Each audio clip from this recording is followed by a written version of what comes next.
I'm a doctor. I work here. I'm literally wearing my hospital ID. Buddy, at this point, I don't care. You are coming with me. It's because I'm black? That's why you don't care to even check my badge? Maybe. Go ahead and slowly turn around and put your hands behind your back. So you're arresting a doctor in his own workplace without confirming anything? If you keep talking, I'll add resistance. Officer Rebecca Stanton had 6 years with the Seattle Police Department, but only 3 of those years spent doing regular street patrol work. She was recognized for what coworkers called over-alert behavior in hospital spaces, especially when handling reports about theft or fake identities.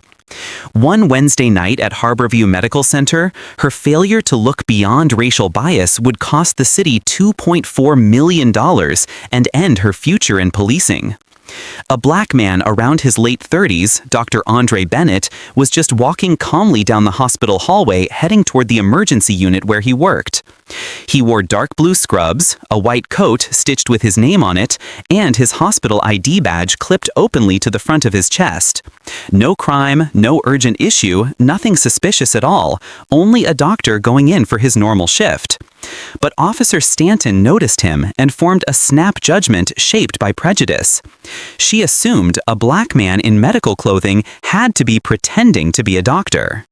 That wrong belief set off a tense encounter that involved forcing a physical stop in front of workers and patients, a humiliating walk through the busy hospital, and a federal lawsuit that would reveal how racial bias still shows up even in professional places with clear identification. Before we continue, where are you watching from? If this is your first time here, please tap that subscribe button. Stories like this should be heard, and your support lets us share more truth with everyone. Harborview Medical Center, a large hospital in the center of the city where hundreds of employees move through hallways all day and night, where lab coats and scrubs are the standard look, where ID badges are required and always visible. It was 6:45 on a Wednesday evening. Staff were switching shifts. The corridors were filled with nurses, doctors, techs, and support workers going from one unit to another. Dr. Andre Bennett had worked as an attending emergency physician at Harborview Medical Center for 9 years. 9 years treating everything from heart failures to severe trauma. He'd guided medical residents. He'd written research on emergency procedures. He'd been nominated twice for the hospital's award for outstanding patient care. His coworkers trusted him. His patients valued him. His supervisors viewed him as one of their most dependable doctors. But that night, he wasn't thinking about praise or accomplishments. He was focused on the long list of patients waiting in the ER, the 2 serious cases that had arrived earlier in the day, and whether he'd managed to grab a coffee before the night became too overwhelming. Andre had parked in the employee garage, crossed the Skybridge connector, and was walking down the main hall toward the emergency department. He wore his usual work clothes, navy scrubs, a white coat, and a stethoscope resting around his neck. His hospital ID badge clipped clearly to his chest, showing his picture, name, and exact department, emergency medicine, attending physician. He nodded at nurses he recognized. He greeted a resident he'd trained. He was exactly where he should be, doing what he did every single shift. But to Officer Rebecca Stanton, none of that mattered. Rebecca Stanton had joined the Seattle Police Department 6 years earlier, after spending 3 years working private security. Her academy trainers praised her drive, but also noticed her habit of turning small issues into larger ones. She spent her first 3 years with the department in community outreach roles and administrative work, tasks that kept her off patrol while supervisors judged her decision-making. When she finally shifted to patrol, her evaluations were mixed. She was careful, detailed, but also quick to think the worst.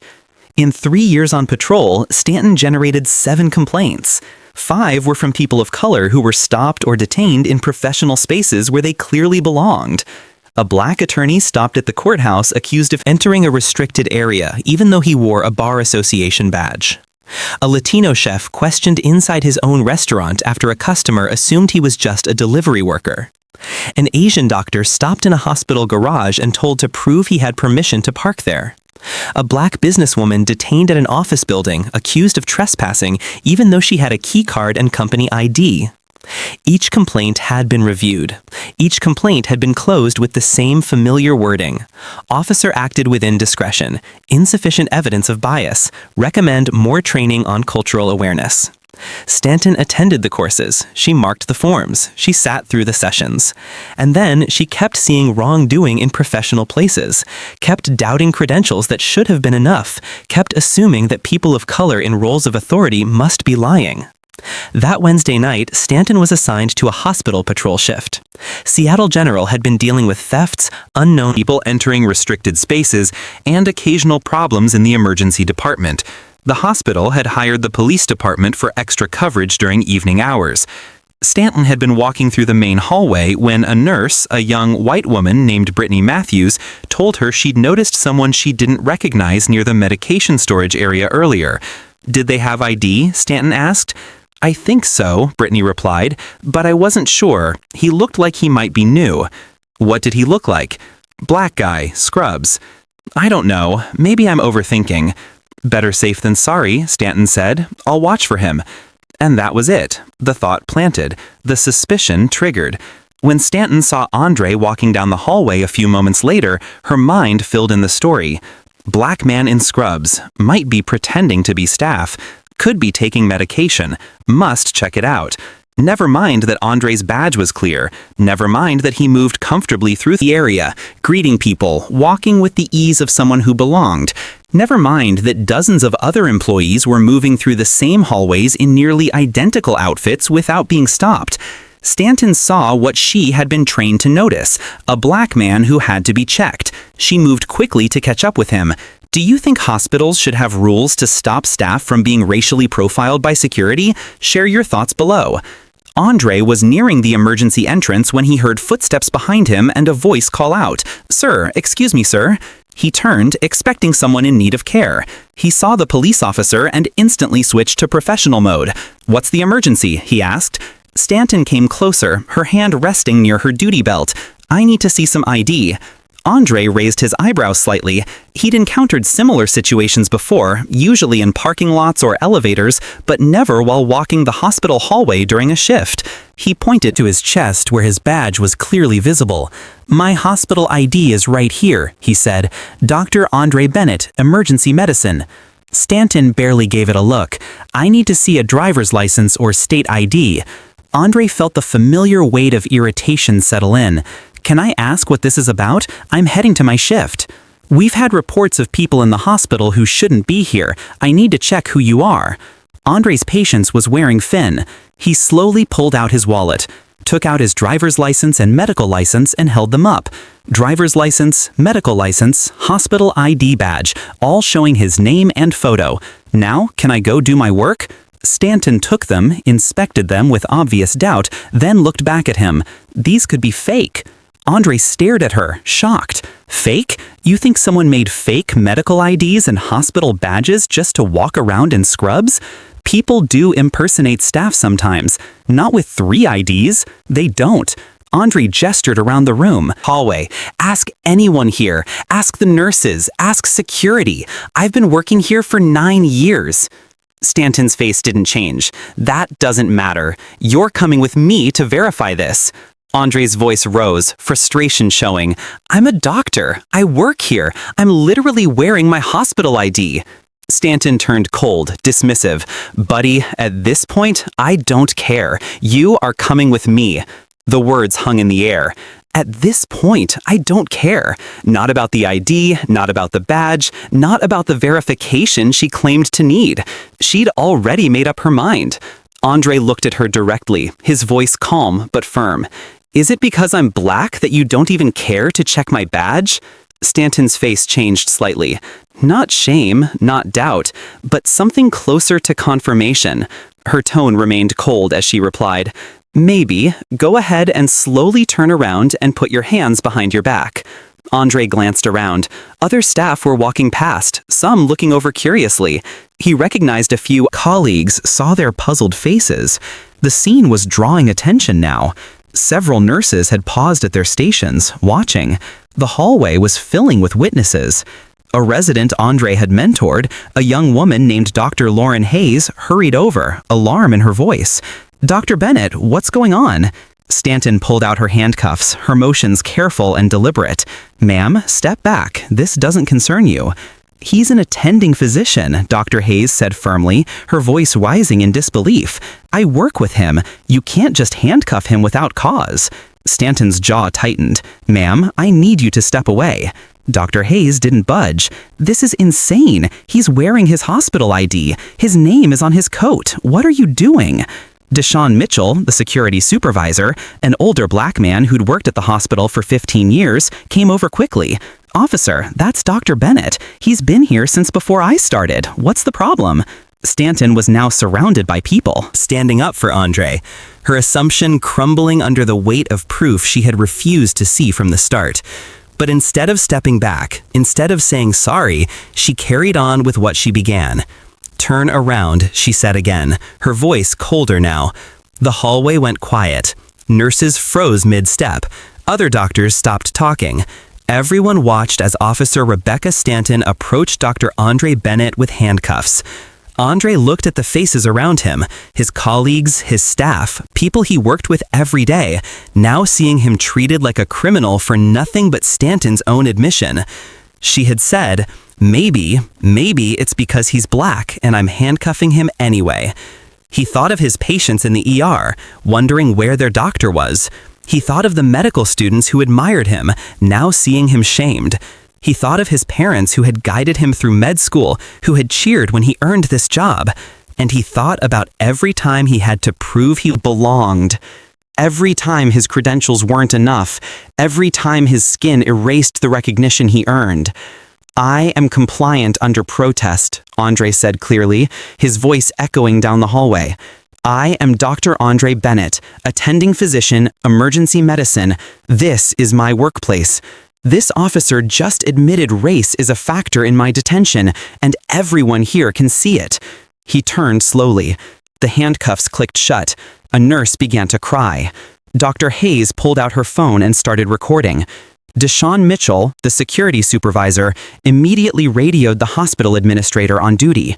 Stanton walked Andre down the corridor toward the security office, one hand on his arm, his hands cuffed behind his back.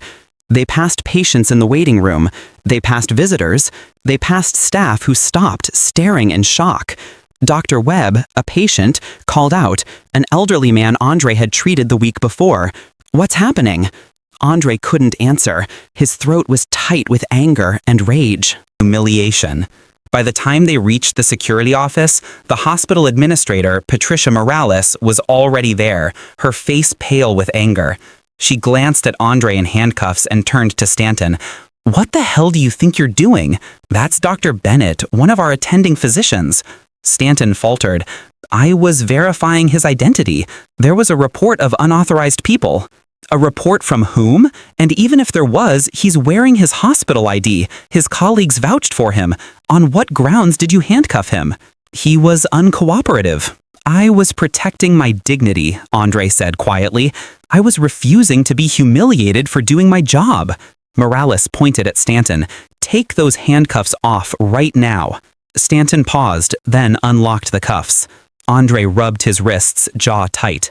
Dr. Bennett, Morales said, her voice trembling slightly, I am so deeply sorry. This should never, ever have happened. We will file a formal complaint with the police department.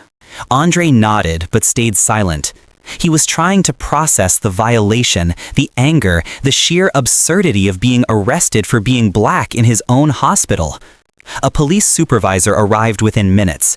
Lieutenant Vincent Duca, who had worked with the hospital for years and knew the staff well, listened to Morales' account, watched the video Dr. Hayes had recorded, and spoke briefly with the witnesses still gathered in the hallway. Then he turned to Stanton, his face hard as stone. You detained a physician in his workplace while he was wearing full identification with multiple witnesses confirming who he is. Stanton's voice was quiet. I was investigating a report. What report? Show me the incident number. Show me the dispatch record. There was no formal report, Stanton admitted. A nurse mentioned seeing someone she didn't recognize. Duca closed his eyes for a moment, visibly struggling with his anger.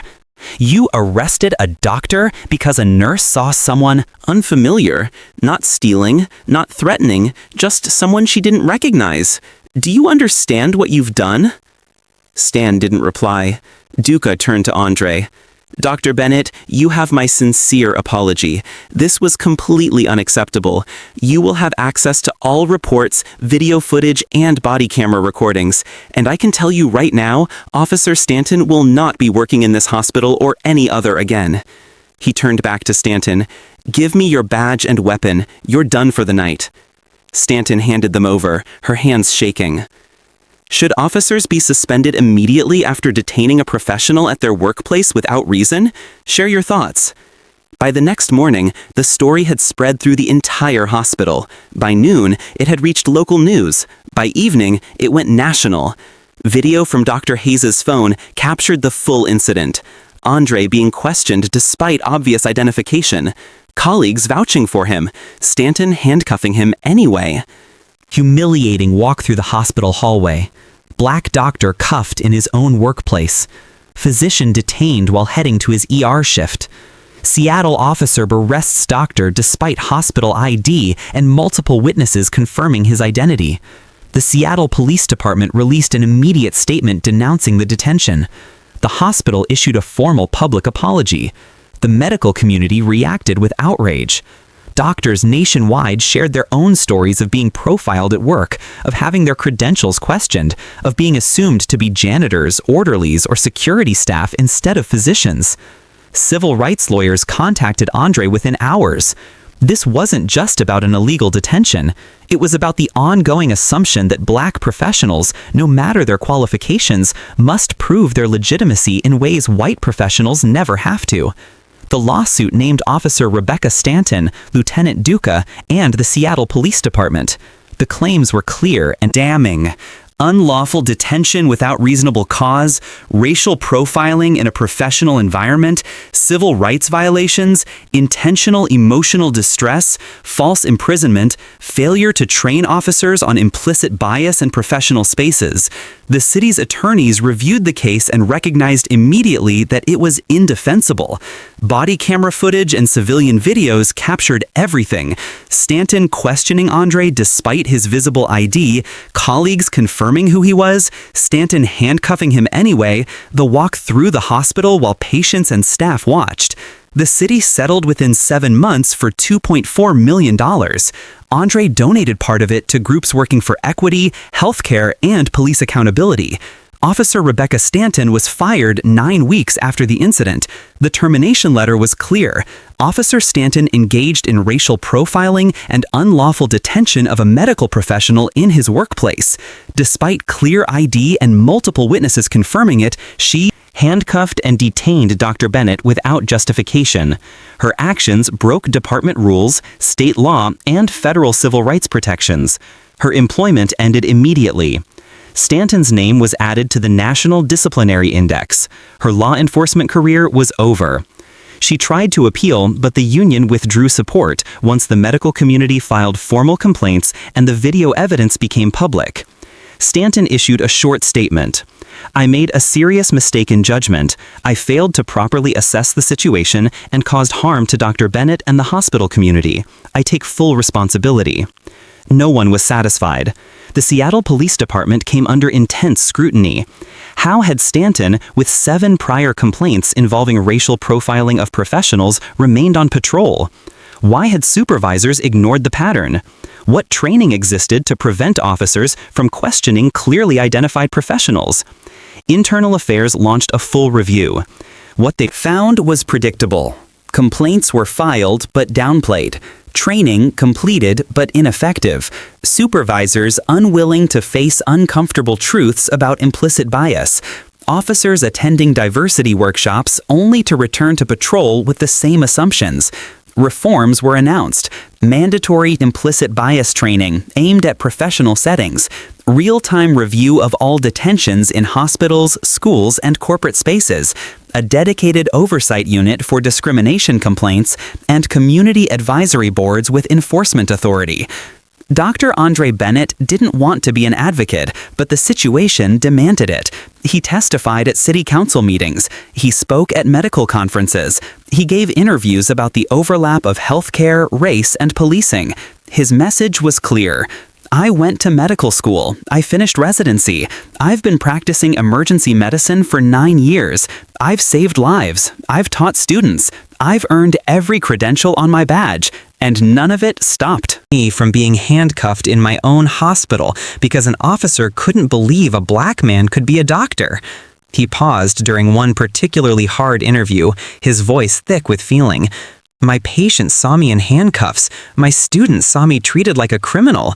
My colleagues had to watch me humiliated.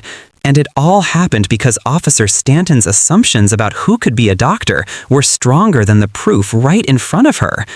The interviewer had no reply. This wasn't just a poor detention.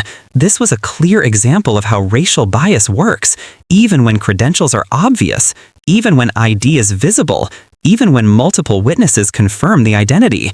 Officer Rebecca Stanton didn't see a doctor. She saw a black man in a professional space and assumed he was lying, impersonating, criminal. She couldn't imagine a black man could be an attending physician. She couldn't believe that his white coat meant he belonged. She couldn't imagine that her idea of what a doctor looks like might be shaped by racism instead of reality. Her bias was so strong that she ignored hospital ID, dismissed colleague confirmation, and handcuffed a physician in front of patients, all because her assumptions outweighed the facts.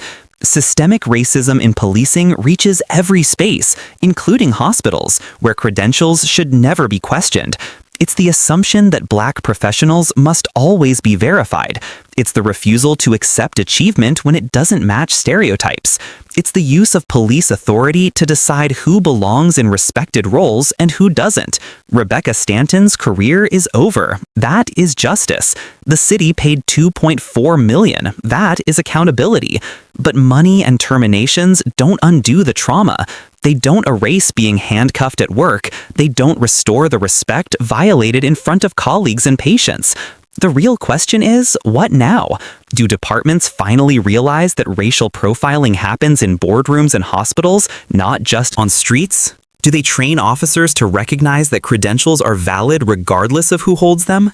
Do they accept that questioning clearly identified professionals is not vigilance, it is discrimination? Because if we don't fix the system that put Rebecca Stanton in a hospital with 7 complaints and no accountability, if we don't address the bias that made her see impersonation instead of achievement, then we're just waiting for the next officer, the next victim, the next doctor forced to prove he belongs in his own workplace. Comment if you think it should be mandatory. Any detention of a credentialed professional in their workplace triggers automatic review and suspension pending investigation.